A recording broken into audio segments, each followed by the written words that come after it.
Leadership is lifting a person's vision to high heights, the raising of a person's performance to a higher standard, the building of a personality beyond its normal limitations.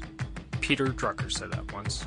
Ladies and gentlemen, welcome to the Moving Forward Leadership Podcast, episode number 25, How to Be More Personal, with Colonel Retired Robert Campbell.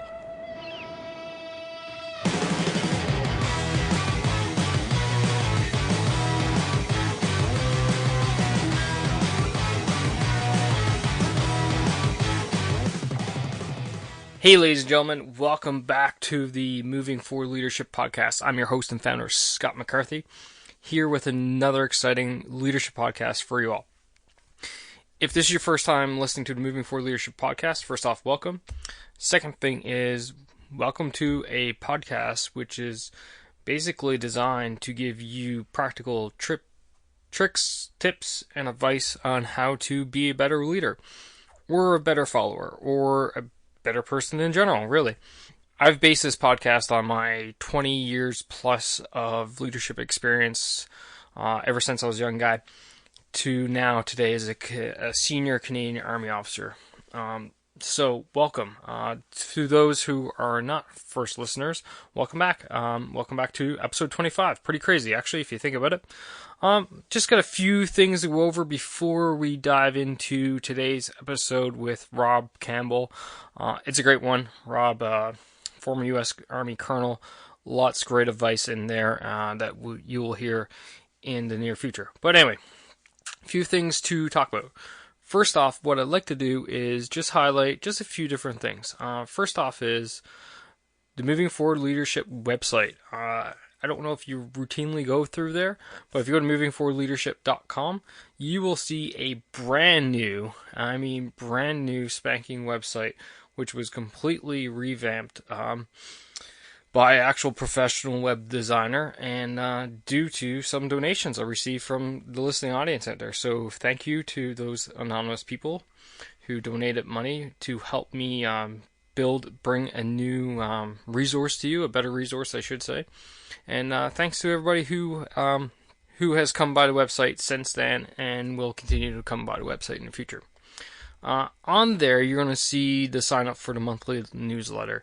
And this newsletter basically gives you highlights from the podcast episodes throughout the month. Again, leadership articles that I find interesting throughout the month. And finally, just an update for myself personally on what things are going on behind the website. For example, if you were actually subscribed to the newsletter, you would have known that the website was actually getting a major overhaul before anybody else. Just those types of things. So, swing by movingforwardleadership.com, have a look there. You'll see all kinds of great new things, from new integrations that allow you to listen to the podcast right online there, to articles, which I write on medium.com. And then finally, a new consulting page that offers personal services, which you can reach out to me to ask for quotes on services, such as one-on-one coaching to presentations, keynote speaking, and so on and so forth. So swing by there, movingforwardleadership.com, and have a look. The next thing I'd like to focus on is the Moving Forward Leadership Mastermind. So again, that's at facebook.com/groups/Moving Forward Leadership. This mastermind is completely free to anybody who wants to join. It is a closed group, of course. But the biggest difference than any other groups out there, per se, is that I invite every single guest from Moving Forward Leadership interviews to be part of this group. Everybody. So you'll see people like John Conrad in there, Heather Younger in there, Tance Hughes in there. All these people. Actually, Tance is an upcoming guest, but he's already in there. So all these guests are all in there and providing value back to you, the listeners. So it behooves you to go ahead and join. Again, that is at facebook.com/groups/Moving Forward Leadership. And the final thing I'd like to ask for you is reviews. Go to iTunes. If you don't mind, please go to your iTunes or your podcast app, however you consume this podcast, however you listen to it. And please, if you enjoy this, if this is part of your weekly, bi-weekly routine, then I ask you to go ahead, give me a 5-star review, and let me know you've done so, okay? Being here in Canada, most of the listening audience is actually in the United States, so it's hard for me to track down those reviews. But please let me know. Shoot me an email at scott@movingforwardleadership.com, and let me know you left a 5-star review and what you said, and I'll be sure to reach back to you and thank you. And I'm thanking you right now. So, what's going on today? Well, today you are going to listen to Rob Campbell. Rob joined the U.S. Army and rose up to the ranks to full colonel, is what we like to say in the Canadian Army. U.S. used the slang full bird. But nonetheless, a full colonel and commanded a brigade. That is a very large organization of 5,000 folks. And from there, Rob since now retired from the U.S. Army, so hence Colonel retired Rob Campbell. But from all of his experience, he's written a new book, which is It's Personal, Not Personnel. And basically the whole basis of the book is that as a leader, Rob believes we have to get more personal with our people and not look at them as just personnel. And he goes into a lot of different aspects of this in the interview, which you're going to listen to now in a minute. So I won't go ahead and steal any of that thunder. But nonetheless, it was a great interview. If there is military slang, military jargon in there which you don't understand, I did try to keep it at bay the best I can, but it does get tough with 2 Army guys just chit-chatting. So if there is something you don't understand and you have a question, feel free to reach out to me either through the podcast, through the Facebook group, or through email, Twitter, however you want to. And of course, if you want the show notes for this episode, you can either look at the show notes link in your podcast app, or just go to movingforwardleadership.com/podcast/Campbell, as in Rob Campbell, his last name. Okay? Anyway, ladies and gentlemen, I hope you enjoy the show, because I know I enjoyed recording it for you. So sit back, relax, and enjoy my interview with Colonel Retired Rob Campbell, talking about how to be more personal with your people. Hey, Rob, welcome to the Moving Forward Leadership Podcast. It's great to have you on. Great to be here, Scott. Yeah, I've been looking forward to this talk for some time now. I always enjoy having military guests on, because I feel like I can definitely relate to what they have to say. Yeah.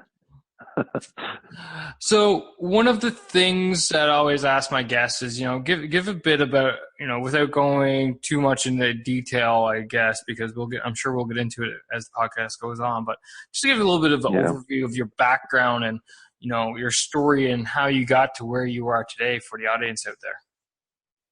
Sure. So I'm Rob Campbell. I did 27 years in the Army as an infantry officer and led at several levels from 24 men all the way up to 5,000 men. I commanded an infantry brigade in the 101st Airborne Division at Fort Campbell, Kentucky.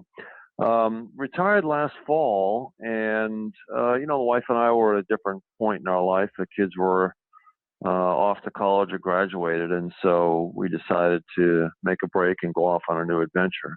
I didn't necessarily have a career in mind, but I knew what my core passion was and my core purpose was, which was to, help others, make a difference in the lives of others through optimistic leadership. That doesn't change, and I knew that as I stepped out of uniform. So big question was, okay, what do you do with that core purpose? Well, I had a story to tell. We had some great successes in my last big unit, an Army brigade, in terms of leadership and certain things that I did and my team that had great results in terms of personal retention and human resource performance. And so I've always kind of, liked writing, and I kind of had a goal of writing a book. I never really took it too seriously until I just sat down and thought about it one day. I said, I got a story to tell. I need to get this on paper. So being retired, having a lot of time at the beach helped. So I got behind the typewriter or the computer and set to it and wrote a book about leadership. It's called "It's Personal, Not Personnel." That's a phrase I use with some human resource managers in terms of managing people. It's not a personnel experience like you would have employee 0037 on a spreadsheet. It's personal. It's Joe. It's Ann. It's Susan. It's Philip. It's real live people, and you've got to treat it that way. And that's the leadership approach I've always taken, and it's had great results. And so that's what I shared in the book. I'm also doing some consulting. I've got a website, robcampbellleadership.com. Just kind of getting out there into the business community because I'm wanting to bring some of the military practices and what we did into the business community to help them, because there's some really alarming statistics coming out of the workforce today, and I'm happy to talk about all that. Oh, that's pretty neat, I must say. As I mentioned to you in our pre-call there, I had I am still active military, so I got a background as well, so I totally understand everything we've discussed and the things I've read in your book so far. So why don't we dive into the aspect of you prior to taking command of your brigade? I think the whole podcast, you agree, want to focus around that time. I know your brigade commanding time. So what don't we talk about, before you take on command of your brigade within the 101st, and what are your thoughts, what are your feelings, etc. Yeah. So it was summer of 2013 before I took command, and I was lucky that the Army afforded me some real quality time to think about how I was going to approach leadership in this big organization. It's different at the different levels you lead. So while I was a combat veteran and a seasoned leader, experienced leader, I was taking on a large organization in a very tumultuous period. So in the fall of 2013, before I took command, the Army was suffering with a series of different things. Suicides had bypassed combat deaths. We had societal type issues, failed relationships, lack of resiliency. Sexual assault and sexual harassment had reared its ugly head in the Army. We were starting to tackle that. A lot of different things that, it was a very people-centric issues. Coupled with that, we didn't quite know what the future looked like. At that point in time, the fall of 2013, we didn't know if we were going back to Afghanistan. My brigade had just gotten back before I took command from a tour there. And so we didn't know what the future looked like. There's a lot of unknowns out there, similar to what you have in business. And so I didn't quite know what the future looked like. I had a lot of societal issues. And so instead of focusing on certain things like trying to tackle resiliency of sexual assault and harassment, I just went in trying to make people better people. And so as I had a chance to think through this that summer, and I went through a course called True Growth, which was very focused on introspection and knowing yourself and what your core purpose is, like I mentioned earlier. That was tremendously helpful to kind of see who I was as a leader, my ups and downs, my strengths and weaknesses. They were important. And then I was at a course that summer with, a bunch of other leaders out drinking a few beers, and and here we go talking about leadership, right? And so I had this great guy, Tim LaRue, who was a professor of military science at our college for ROTC. I talked about doing a biography or getting a biography from his ROTC cadets about who they were as a person, where they worked in high school, what their passions were, what their dreams were, professional and personal, and things like that. And I thought, wow, that's really powerful. I got to thinking about, myself and my position. So I was walking into a brigade of, just short of 5,000 people as a colonel, the highest ranking man there. No one knows me. And I've really got to get to know people quickly. So I thought, okay, and I want to show them that I'm human like them. I need resilience. I need, I have personal issues, family issues. And so I laid all this out in what I call the bio sketch. Now, it's kind of like the opposite of a resume. A resume talks about what your qualifications were, your education, and what you've done and been. They could see all that on me. Those were readily available. Yeah. But the Yeah. bio sketch talked about me as a person, and my Myers-Briggs score, my personality type, my ups and downs, some personal strife I had been through with my family, what I saw as my strengths and weaknesses, what I desired long term.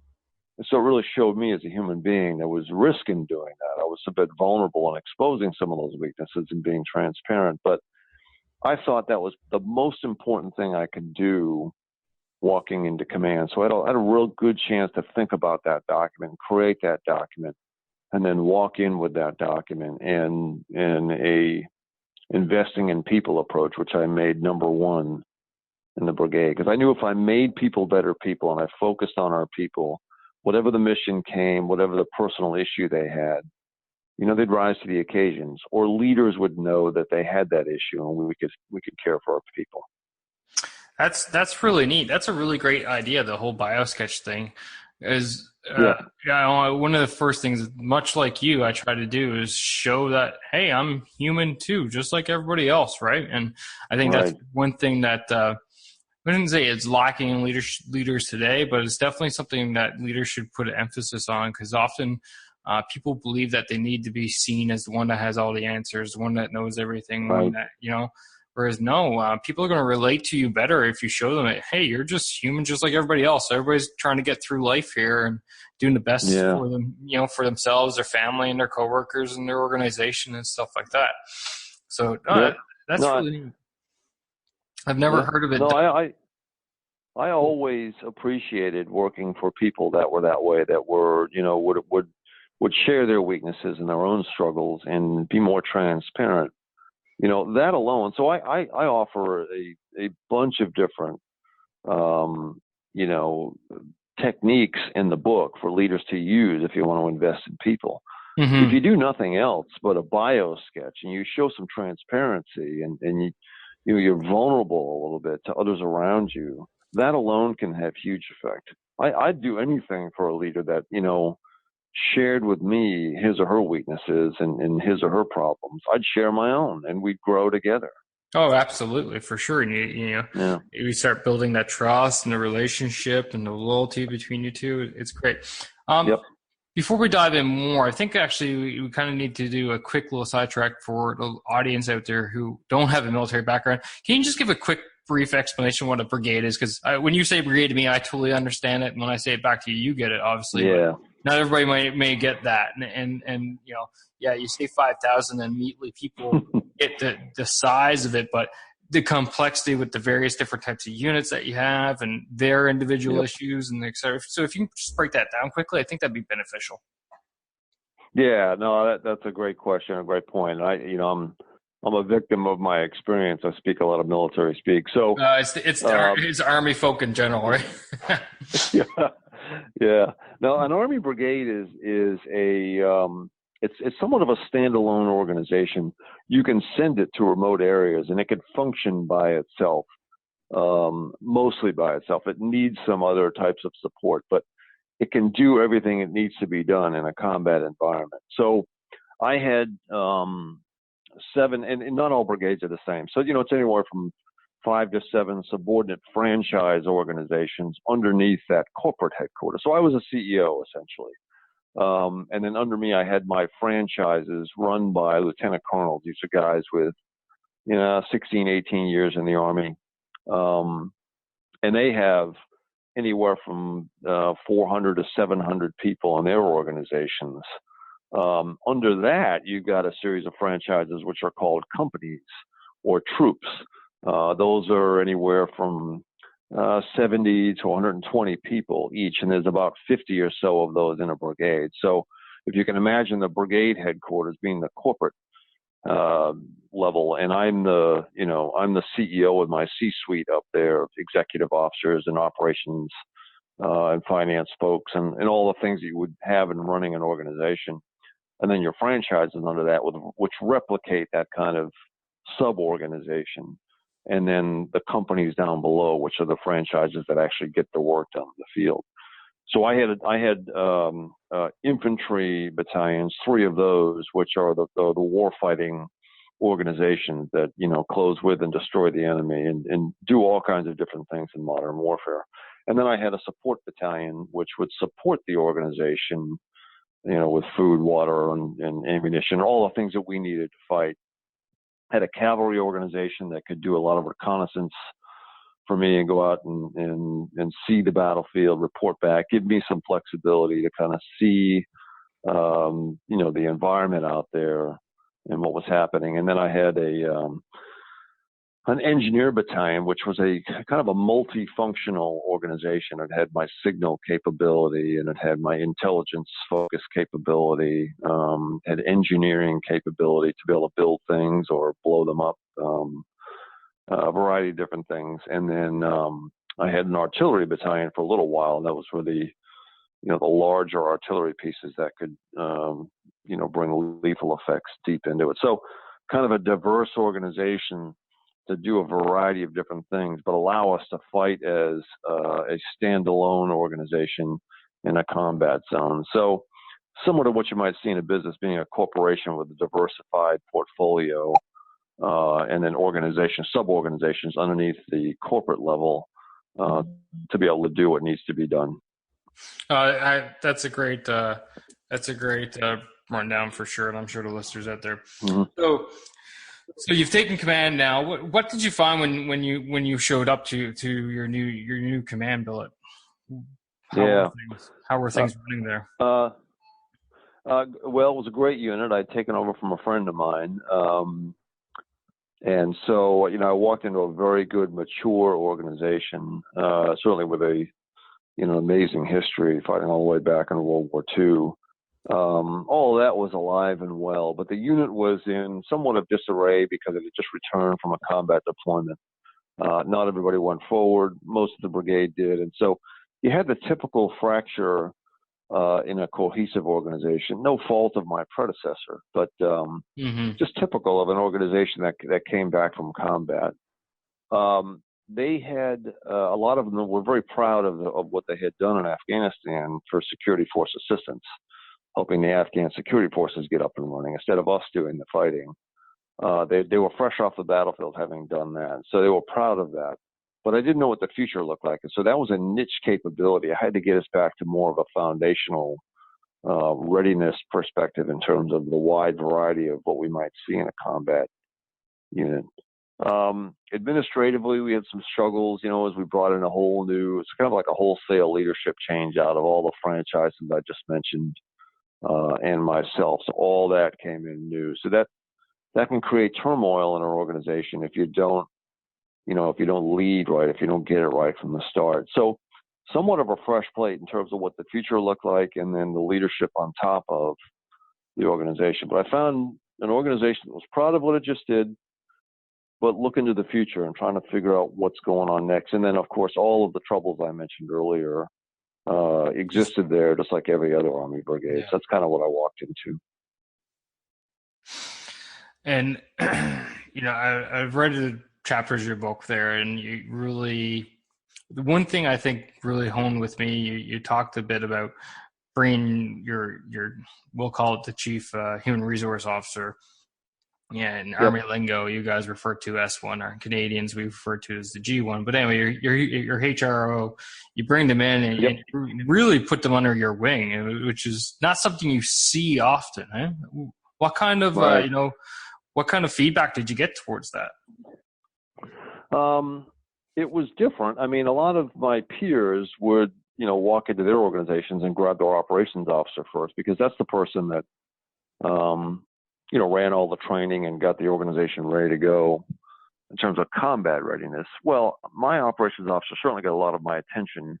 But if I was going to invest in people, and that was going to be our number one priority, investing in people, then I needed an ambassador below me, somebody that would wake up every day thinking about that, investing in people and how are we doing, and somebody that could put their finger on the pulse and help me know whether we were doing that as an organization. And so that personnel officer I had was the first one I met with, and we sat down for quite some time, and I gave him my vision as to where I wanted to go with this, and then what I saw as his role associated with that. Because I was confident in our ability, my ability and my subordinate leaders' ability to prepare us for combat, to train our men and women to be able to fight. I knew we'd succeed at that. I didn't know if we would care for them well enough, that we would counsel them like I wanted us to, like we would know each other as well as I wanted us to. And that's where I spent that time with my human resource officer. And he wasn't the only one, but just, to be my ambassador and help me drive that effort. And I told him that I was there to help, and that, he had a lot of my time and would see a lot of me, and we would talk often about how we would do these things. And there were a few policies that I thought were people-centric policies that I wanted to put into place, that I wanted him to get drafted up for my signature. And so that was that first meeting, and I knew that people were going to be number one, and so I needed an action officer to do that. I was certainly going to lead the effort, but I just needed that. So who better to do it than my human resource officer, or my people officer, as I call them. Mm-hmm. So what were a few of those policies that you just skimmed over?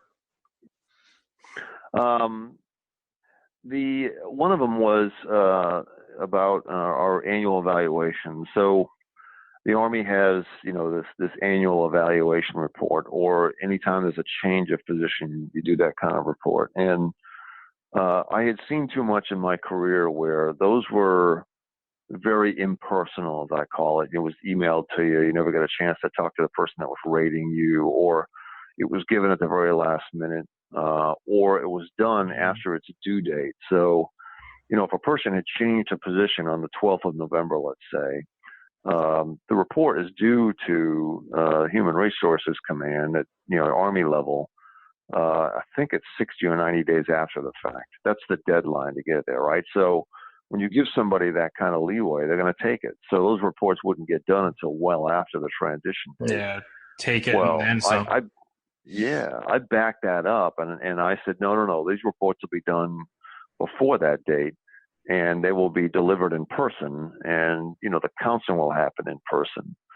And so that was one of the policies we put into place, is that no, these are very personal events, and you'll sit down, you'll do these in person and not by email. From the rater to the rated individual, that was one of them. The other one is I wanted to look at the counseling packets, or they're called mentoring or coaching packets or forms in the business community. We did counseling, and it was either monthly or 90 days events. And so I wanted to see those personally. Now, I was able to reach out to my commanders and select a position, so they couldn't cherry pick the best ones that I wanted. So as a policy, I reached out frequently to my subordinate franchises and said, okay, I want to see 8 counseling packets from these positions. And then they would gather them up, and I would keep them in person. I wouldn't spread those around. I'd look at them to see whether they were being done to standard, whether there was real, true growth type counseling done on those things. And boy, when I started doing that, the word spread like wildfire. Oh, wow. Don't be the one that. Yeah, I know, because I'm doing that myself. Don't be the one to screw that up. Yeah.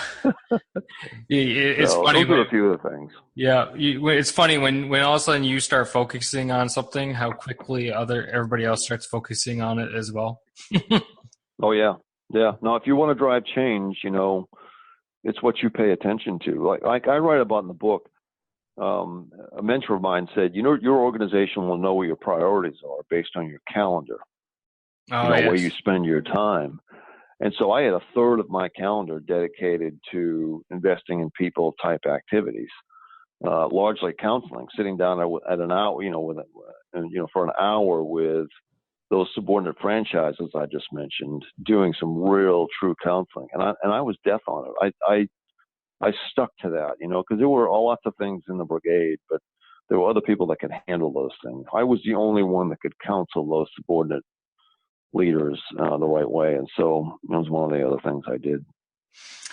That's it's pretty. So you keep referring to investing in people. So we've discussed a few things. How's a few other ways that you invested, or you had your subordinate commanders invest in people? Yeah. Well, we did a program called the Soldiers of Concern, It was a program started by my predecessor, and so I walked into it. But I took it really to the next level. He would allow his deputy to chair the meeting because all the things going on. I just wouldn't allow that. I chaired that myself. So I was fortunate in my brigade where I had behavioral health professionals. I had family life counselors. I had a chaplain. I had other folks I had psychiatrists. I mean, all those in my brigade to help us with those societal type issues. And so what we would do, I think it was once a month, is we would sit down with all of the subordinate commanders. So I'm talking about the lower level ones, the 50 some odd company level commanders. Mm-hmm. And so there'd be about five on each of the battalions. And those five people with their boss would come into a meeting and they'd sit on one side, and all the behavioral health specialists and all of the family life specialists would sit on the other side. And I'd sit in the middle, and they would put slides up with the people in their organizations that they considered soldiers of concern. They could have been, suicidal ideation or divorce or bankruptcy, or those things that would cause them to be less than 100%. And so we would look at those things, and so there's Jones. This isn't a very closed session, so it's not something we broadcasted. Oh, absolutely publicly. not. These were commanders, yeah, absolutely, and so it's very sensitive. So these were commanders and these were professionals, and we'd put these names up and we'd talk about these people and where they were and trying to make them better. And so it was a really beautiful session where the commander would talk about, this is Jones, and this is his issues, and these are the things I'm doing to help him. And then the behavioral health folks on the other side, yeah, I've seen him, and this is where I think he's at. They compare notes, and then the professionals could give the commander some advice on what to do and how to get through that. And I could learn certainly where the problems were in the organization, but also what we were doing to, better those people. We weren't doctors and psychologists, but we were leading men, and we needed them to, men and women, and we needed them to be at 100%. So this is an important activity, and I didn't want to miss them. They were hugely beneficial. I'd see the whole brigade's worth of company commanders, and we get to look at soldiers. So that was another event we did. Yeah, I think one of the big things there is people knowing that you're actually taking the time to care about their well-being and what's going on in their lives, right? And it gives them a sense of belonging, so that they know that you're supporting them to get through this rough time in their life, so that they can come back and be 100%. And it's funny you mentioned, having the command team on one side of the table and then all the support workers on the other. And in my experience, I can tell the audience out there, the military audience especially, is that this is crucial. I've been on both ends of that spectrum where those talks have failed, and we've failed people. And then when those talks are successful, it's incredible to see how bad someone can be in their life, and where they can, you don't expect it, but all of a sudden it's like nothing had ever actually happened to them. Yeah. So this type of dialogue is crucial. Yeah. It's with my business hat on, certainly, most organizations don't have a population of behavioral health specialists. But my point in that function that I did, that meeting that we held, is we were really just trying to get to know our people, right? And so I met with a guy today who runs a small organization. He's got about 12 folks underneath him. And he knows his folks, I could tell, because he was talking about them. He knows their families, and he knows their strengths and weaknesses and what makes them tick. And he applies his leadership differently to different people because they require that. And so that's the sweet spot I was trying to get to. We weren't going to solve all the problems of the world, but if we could just know these people better, we might be able to see a sign earlier, and then it would prevent us from, sending them downrange or giving them a strenuous task for the day if they were suffering with something. So that's the point of kind of sharing that. The book is that you can do those kind of things. It doesn't have to be a soldier of concern. And I give how-tos in the book on how to do those. The other one I want to mention, Scott, which I think is very important, and I see very few businesses do this, is the whole family aspect of this. Yeah, and for sure. We had a hugely strong family support group, which we just connected families to the organization. We kept them informed. We would work through, when there was a crisis in the organization. I had a friend of mine whose husband used to he was in a business that sent him overseas often. He'd go to China quite a bit. Well, there was this huge earthquake in China, and then of course she lost communication with him. It took her 45 minutes to find somebody in the organization to tell her where her husband was at or what he was doing. And think about how backwards that is as a policy. And it should have been somebody in the organization Yeah, for reaching out sure. to her right away to say, hey, we're tracking this earthquake too, try to get a hold of him. This is where he is in China. It either is near there or it's not, all these things. But just know that we're on the case. We're going to call you immediately.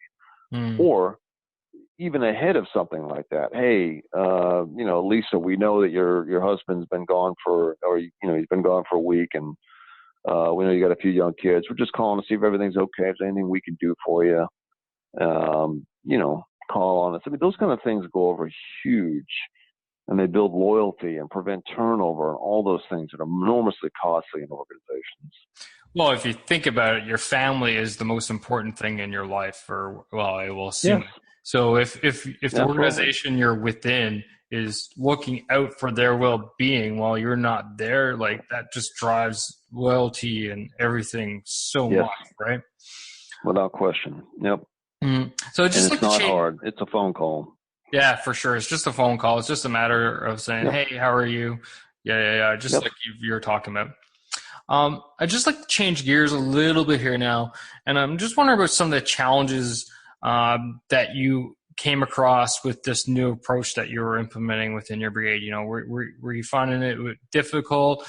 Uh, was there some pushback, and how did you get Mm-hmm. about going beyond them? Yeah, it wasn't easy. So, I knew going in there'd be a ton of distractors, and I was enormously busy. I write about in the book, the too busy myth, because that's usually a default that a lot of people go to as well. I'm just too busy to do these kind of investing in people type activities. Well, sure, I was too. It's a matter of priorities. And I'm not saying, you divorce yourself completely of those things that create profitability in your organization, that keep your organization alive. But it's just about balancing that time and knowing when to make that investment in a subordinate. So, yeah, I've got to pay attention to finances. I've got to be the one that talks to customers. I've got to make sure these accounts are growing and we're moving in the right direction. I also need to get to know my people and sit down and counsel and mentor and coach them. And so I did have a time issue on my hands, but it was really just a matter of priorities. And I operated from a philosophy of do only those things that only I can do. Oh, that's So amazing. yeah, if something came my way, certainly it got through the criteria of, okay, is this personal related? Is it not personal related? The other one was, okay, can someone else do this? Can I hand this to my executive officer, to my deputy, or something like that? And if the answer was yes, that's usually what I did, is I Hmm. handed off, because, like I said earlier, I was the only one that could counsel my subordinate franchise leaders. That was the only thing I could do. So that was one challenge to overcome, was the sheer load of things placed on me. And listen, Scott, I was defeated some days. I'm not going to get on here and tell you that, yeah, I got it right every day. There Oh, were days absolutely that the not. schedule would just consume me, but I'd always default back to, that philosophy of leading. I think one of the other things which is important to mention was fear. So a lot of people don't sit down and give somebody really good feedback and try and get to their strengths and weaknesses because they're afraid to do it. Hmm. I was afraid to do it. Now I'm a full colonel. I'm an airborne ranger. I'm a combat veteran. I should be fearless, right? Well, these subordinates of mine, specifically the 7 battalion level franchise leaders, these were high performing individuals, educated men, combat veterans, selected by the Army to Command. They were very good officers, right? So I had to really muster up some courage to sit down and get to to be critical of them, to tell them, hey, you failed at this, and I'm disappointed that you did, and let's learn from it now and grow from it and become better. And so in the book, I describe the methodology I put in place to overcome that fear. But it's a challenge, and I knew it was going to be a challenge, and so, but I didn't want to back down from it. I knew it had to be done. In my gut, I knew it absolutely had to be done. So it helped me overcome the too busy myth. It helps me overcome the fear associated with doing that. And I just took a very formal approach to the counseling session in terms of preparation, execution, the environment that I set, and my intent, my objective on trying to get to, a weakness of one of those individuals and then help them grow from it and become better. My heart was in the right place. So those are a few of the bigger challenges that I experienced trying to get this thing done. I think that's great, and I think it just goes to show, no matter how high you go in the organization, two things are always going to be true. One, you don't know it all, and two, everybody has fears. We're all human, right? So, for you to actually come out and say that publicly, it shows a lot of humility, and it shows you're human, and allows your people to connect with you.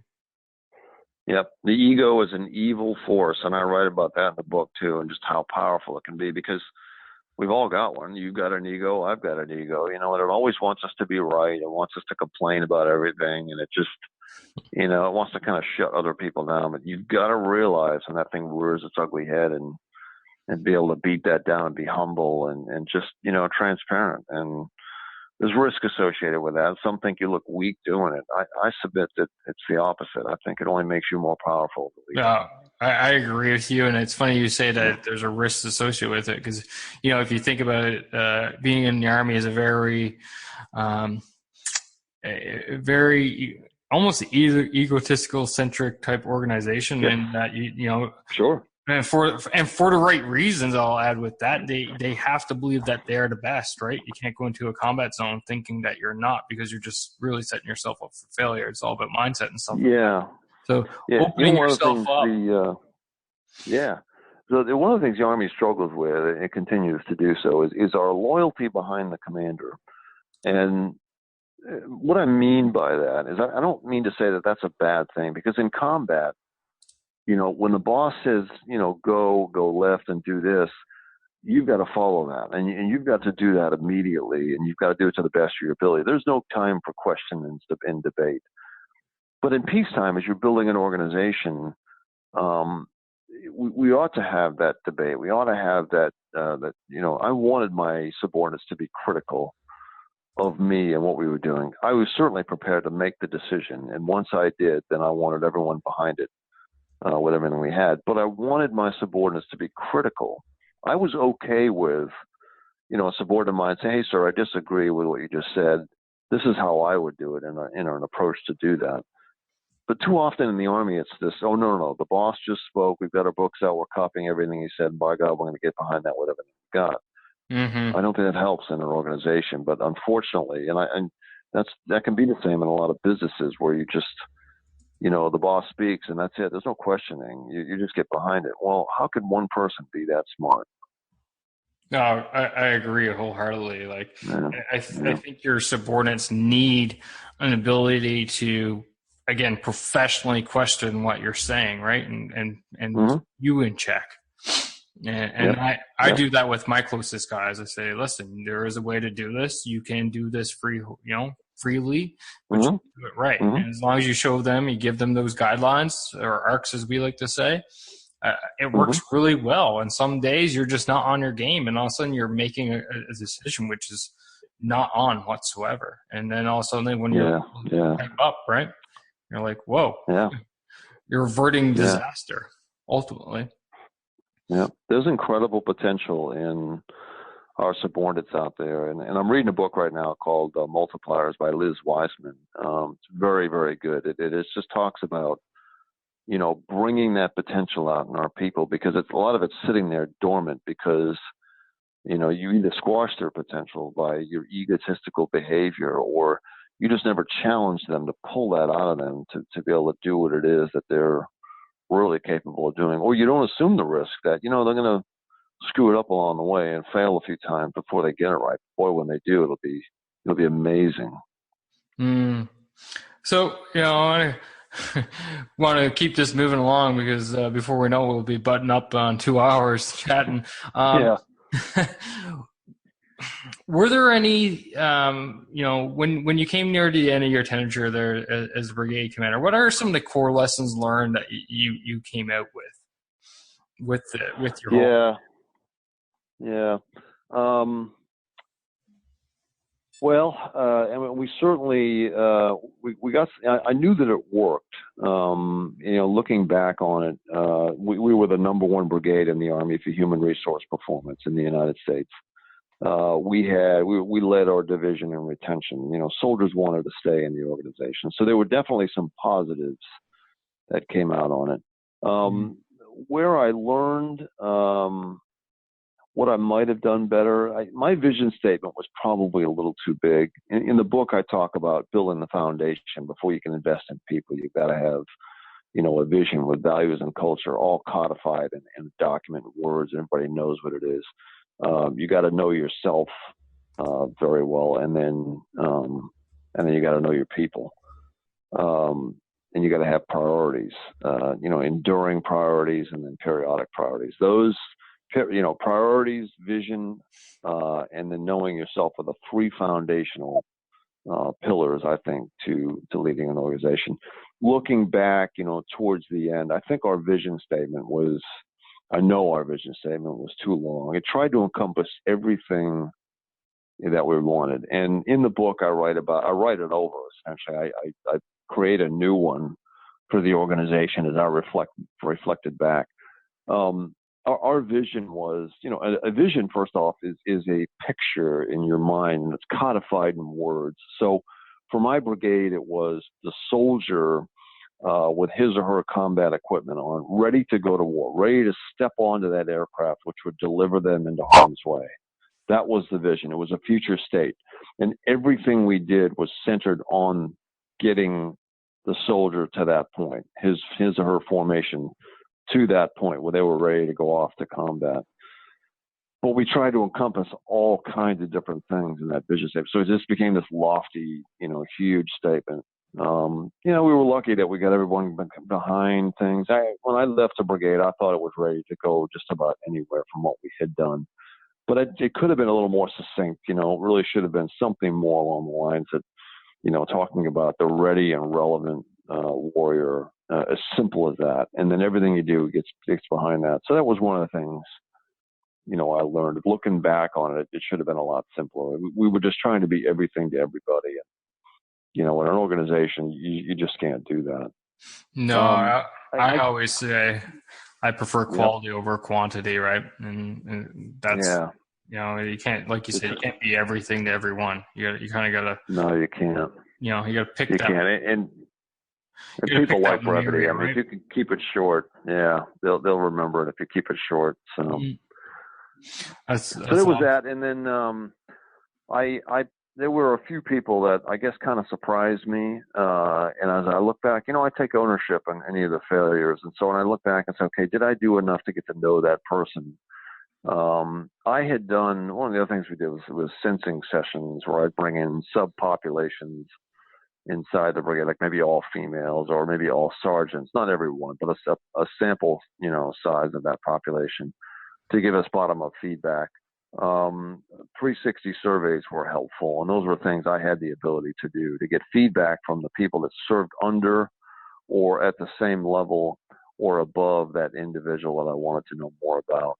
And so I wished on a few people I had done more of the 360 or the sensing session approach to get to know them better, because I got burned a little bit. I just, I didn't see it coming. It really just speaks to trying to get to know your people as good as you can. I was only in command for 2 years. I mean, this is relatively quick.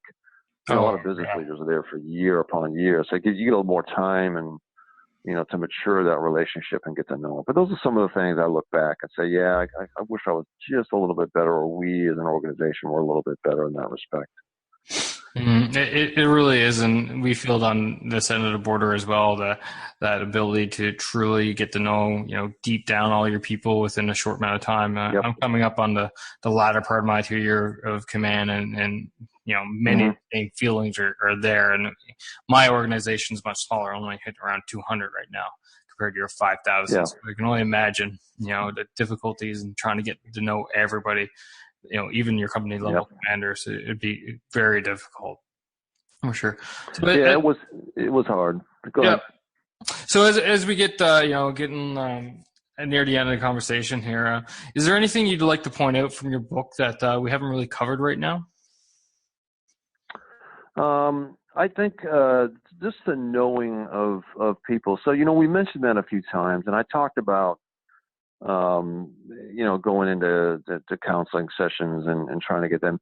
When I have a great quote in the book from a creative writer, Corinda Lubin Katz, and I'll throw that out as a teaser. You got to buy the book if you're listening to hear it all, but it talks about what it is to know somebody, really truly know somebody, and what I've seen a lot in leaders is, oh yeah, I know, that's John. He's got a engineering degree. He's been with us 3 years, and I think he's married. He's got a few kids.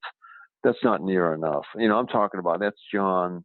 He got an engineering degree. He's got a few kids. He cares for his elderly father. He's very emotional. He gets emotional on email and in meetings when things don't go his way, or he's very introverted. He's not necessarily a people person, but he does great work for the organization. That's knowing somebody, what they're going through and what their personality traits are. And so I went to great lengths to do that. I never met a soldier in my. Now I had 5,000 people. There was no way I could know all of them personally. I invested my time into the subordinate franchise leaders that I had. The 7 were my main effort, and then the 50 or so below that, I put a lot of effort into because they were the ones that were leading the men Hmm. across that vast organization. So that's where I really put my investment into knowing them. But I didn't meet a single soldier without wanting to know what their story was, and trying to find out who they were as a person and just learn about them as quickly as I could and to see how I could help them become better in some way. And so it really was like a different lens that I wore walking around each day. In everything we did, how does that affect our people? That's where that was my start point. Instead of how are we going to achieve success here? How is that going to affect our people? And then, who is this soldier standing in front of me? What is his or her story? And how can I get to know them better? And how can I help them be better? That really was, kind of in my being and in my methods all the time. And I believe if you're going to invest in people, you got to have that mindset. It's always got to be foremost in your mind. And from that, it'll take care of itself. If you're investing in people, they will take your organization to new heights. A lot of times we just think of the wrong things, in terms of a better marketing campaign or, the cutting costs here or there, or whatever that is. And they're all important. I don't mean to say that they're not, but we miss the people in all of that, and that's the point I make in the book is, make it personal. Hmm. No, I think it's a great line and a great methodology. My personal point of view is take care of your people because they're the ones that take care of the business for you, right? So they're the Yep. ones that are on the That's front just, line. They're the ones doing it's not sales. rocket science. No, it's Yep. not. It's It as really simple as isn't. that. So as we finish wrap up here, Robert, I just got one last question for you that I ask all my guests on the Moving Forward Leadership Hmm. podcast. And Hmm. in your opinion, what makes a great leader? A few things. I think first is somebody that's very humble, that doesn't let their ego get the best of them. Can be transparent. Can laugh and joke and can make fun of themselves. When they don't get it right. So humility is one key trait. Another one is being a good listener. Mm-hmm. Um, I think I've got I don't know, a gift or talent, or maybe I just got better at it over the years of active listening and what that really means. And I'm not saying just be quiet, listen to somebody, but how do you actively listen to someone? I find I'm interested in people, whatever their story might be, even if I have no idea what they do, what the specifics of their profession are. I want to know more about it, and so I take time to listen and hear them. So the humility, being the good listener, and then I believe, there's a handful of them, but the, the transparency, I think, is very important, and just being able to, um, be vulnerable to share, your ups and downs, your strengths and weaknesses with your supporters, because they can communicate with you better, and they may be apt to share their life and their struggles with you as well, and then you can all grow together. Those, I think, are key as a leader. And one of the great questions I've been asked is, who is it? Who are the people that you like to follow? Who do you want to serve under? And then when I close my eyes and think about that person that I want to be a subordinate to, it's those things I just described to you. And if you Hmm. can do those, if that's the kind of person you can be, that will take you a long way as a leader. No, that's actually a really neat that final bit there. Something I never heard before. Actually picturing who Hmm. you'd like to serve. That's great. Yep. So how can people reach out to you? How can they find you? Where's the Yeah. book listed? All that jazz. Feel free to give yourself a shameless plug. Yep. You feel free. Well, the best spot to go to for everything is my website. It's robcampbellleadership.com. So the three L's there, Campbell, robcampbellleadership.com. I've got the link to my book on Amazon right there on the website. If you pick up the book, you can get the link, sublink in there to get the products that I offer in the book behind a lot of the chapters. And then I've got a few blogs on there and a couple of videos of me speaking and some messages that I have. But it's all right there on the website. It'll get you into my world, where I'm at, and let you look at it and think about, okay, could this guy possibly help me?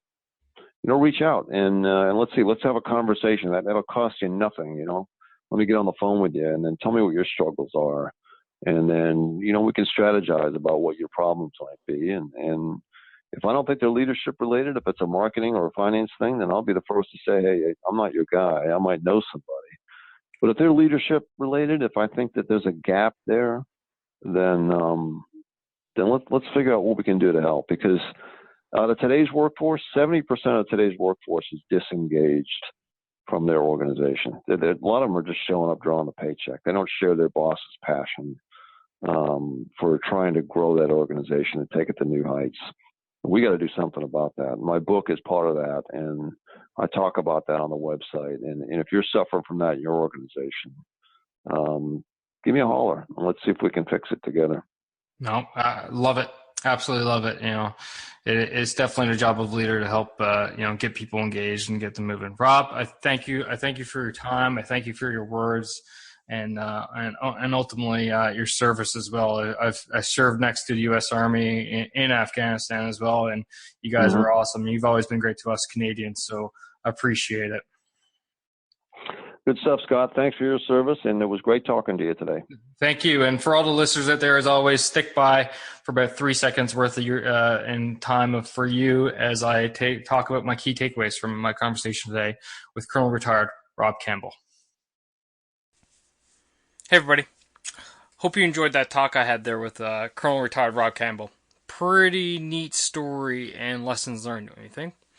So, I just want to quickly go over my 3 key takeaways from today's episode. And key takeaway number 1 was that whole bio sketch that he mentioned at the beginning. Was that neat, Just throwing yourself out there, showing your people that you're as human as what they are, giving yourself basically some credibility and some humaneness to yourself when you are new coming into an organization. I thought it was really neat. I've never heard of it in that type of context and that type of detail before. And it's something I'm going to look at doing in the future for sure. The second key takeaway, and I've seen this and I do this myself, and it is show interest in something and see it go like wildfire, right? You as the leader, what interests you fascinates your subordinates, as one of my bosses like to say. So keep that in mind. If you show interest in something, if you show interest in your people, then those closest to you in the organizational chain will definitely show interest in their people as well. And then the final thing is do only what I need to do. And my God, that is so refreshing to hear from someone so high. It just feels like people need to grasp the controls, hold on to that power per se that they have. No, let it go. Push it down. Delegate it down. Open up your schedule. Allow you to be free for your people so that you can actually make them the number one priority. It's so refreshing to hear. Take that bit of advice and run with it, because it will serve you dividends in the future. It will serve your people dividends in the future as well. And I've talked about this so many times in the past. So those are my key takeaways. So what's your call to action for this episode? Your call to action is pretty simple. Let me know how you are going to be more personal with your personnel. Okay? How do you plan on getting to know them better than what you already know them? For me, I think it's time for me to get a good idea of what their true, wishes and dreams and hopes are. I got a good idea, but I think I need to dive in a little bit deeper than what I have right now. So that's where I'm going. How about you? Let us know. Shoot us feedback. Comment on the show notes page. Again, that's movingforwardleadership.com/podcast/Campbell. Or shoot me an email or a tweet or however you want to reach out. And don't forget about the mastermind. Okay? All right, ladies and gentlemen. Remember, keep pushing, keep trying, keep moving forward. Take care now.